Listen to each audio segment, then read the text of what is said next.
Igor Matovič opäť oklamal celé Slovensko. Sľúbil ľuďom, Že nás všetkých pozatvára, no pozatváral len niektorých z nás. Napríklad Bašternáka, Kičuru, Moniku Jankovskú, Makoa, Krajmera, Hraška, Tibora Gašpara, Bödöra, Mariana Kočnera a ďalších. My sme ale stále na slobode.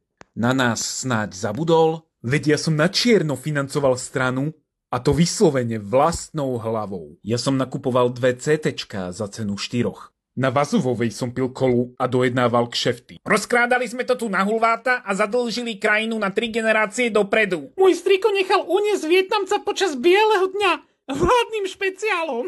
Užívam si majetok, na ktorý by som legálne nezarobil za celý život. Striko prenechal políciu Bodorovi a nechal vyrásť Kočnera. Dotiahol som mafiu na úrad vlády a dovolil som, aby parlamentu šéfoval Andrej Danko. Ja šírim blúdy a dennodenne chválim zločinecké režimy. A ešte si mydlil barana. Nemydlil. Mydlil si. Nemydlil. len jeho zadok. To ja vôbec nechápem, jak nám to mohlo prejsť, si pána. A ty si vlastne kto? Ja som len čel okolo zo stavby boja Múrár a tu mi dali sako a že daco mám povedať do kamery. Monika, Tibor, Marian, kamaráti naši. Chýbate nám. Pritom stačí, aby ste začali rozprávať. A budeme zase všetci pekne spolu. Preto začnite spolupracovať s políciou a...